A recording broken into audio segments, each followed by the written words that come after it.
Alright, ladies and gentlemen, it's NewYorkSteelo once again with yet another video, and this time I want to give you my 2 cents about this skimmer. This is the AquaC EV 180 protein skimmer. Let me take this light. Let me just put this up here so you can see this better. Got the light sitting on top of the skimmer. Alright, so let's get down to it. I will tell you that it's a good skimmer. I've owned it now for about a little over 2 years.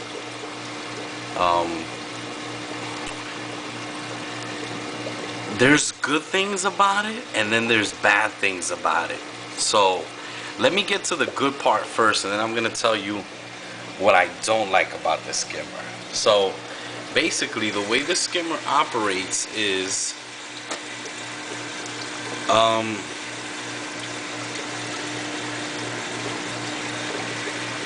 it's got its housing. As you can see, it's got its air intake here, which allows you to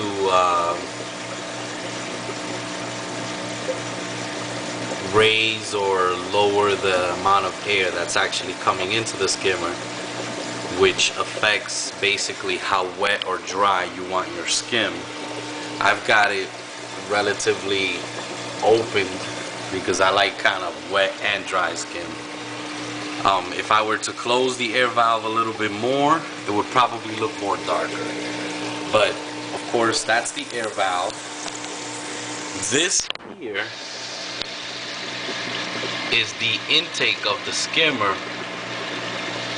which is hooked up to a Mag Drive 9.5. Now this brings me to the first thing that I really like about the skimmer is the fact that this skimmer can be placed away, really far away from the pump. Some skimmers, they come with the pump attached right next to it. So with this skimmer, I can basically put the Mag 9.5 in the first stage, which is where the water is the dirtiest, and then have the skimmer placed somewhere else, such as here. Now, when I first purchased this skimmer, I got a really good deal on it, Marine Depot. I purchased it with a Mag 7, and I could tell you right now that was a big mistake, because this skimmer operates best when and if you go online and you look at the instructions will tell you that this skimmer operates best when it has 700 to 800 gallons per hour flowing through the skimmer unrestricted. If you've got a Mag 7, by the time the tubing reaches the skimmer, you've lost you probably got about 600 gallons per hour. So what I did was I got the Mag 9.5. I just got it about a couple of months ago. The skimmer's been rocking ever since I got this pump. So basically, because the pump is too strong for it, I went online, I looked up the instructions. The instructions stated that if you run 4 feet tubing from the pump to the pump is eventually gonna give you about 800 gallons per hour.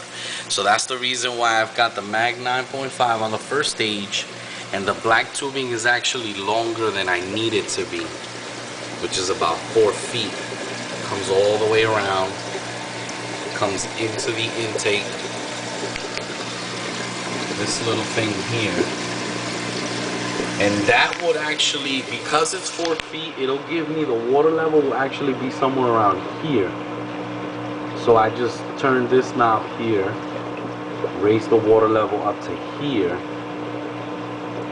Skimmer's actually not fully operational right now because I just finished feeding the tank. So but it's getting there. So you know what I do like, we established the fact that I, you know, get a Mag 9.5 if you're gonna get the EV 180, because it overdrives the skimmer, and that's a good thing. So it allows you to play with it more. I was not getting the results I wanted when I had it with when I ran it with the Mag 7. So, you know, the water enters into this stage, kind of goes in and around, and this skimmer has basically what they call a injector. It's like if you take a hose from your garden and you stick it in a bucket full of water and you turn it on, you know, you're gonna get all these bubbles and whatnot. So this is what that technology is what this skimmer uses. So being that the pressure is coming in really strong, it's drawing air from here and creating all these bubbles.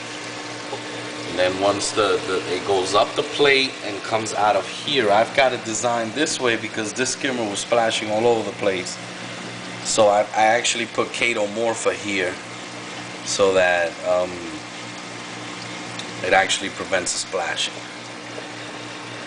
Now, let me talk about what I don't like about this skimmer. It does its job. However, with the new technology that's coming out nowadays, I believe that one flaw that this skimmer has is the fact that you see this area here. It's actually the fact that this is smaller than this in diameter. It's actually smaller. The bubbles that actually collect all the way up here kind of get interrupted around here before they actually go into this smaller tube and come up. Now it works. However, with the new skimmers that are coming out, these cone skimmers that don't restrict the air, the bubbles, when it reaches up here, it'll just continuously kind of go into an like a, you know, it doesn't interrupt it the way this skimmer does. And I believe that to be a flaw of this skimmer. However, you know, this skimmer is really good. It's got a lot of great reviews. It's one of the best sellers in Marine Depot. I've got no complaints, but I'm looking at that Super Reef octopus that's out there with that new bubble blaster pump, and it's just calling me. It's calling me. I'm like, ah. So basically, to sum this up, you know, it's a good skimmer, and it does its job. And I love the fact that you can keep the pump away from the skimmer body. But I do believe that if these bubbles that are collecting here were not interrupted when it reaches up here, I believe that the skimmer would be more efficient. But other than that, it's a really good skimmer. I've done I did do a video on my sump, and I will do another video on it because I've done some updates to it. But this is my review of the AquaC EV 180. This is the collection cup, the ghetto collection cup. So I hope you guys enjoyed it. I hope it helps you out. I do recommend the skimmer.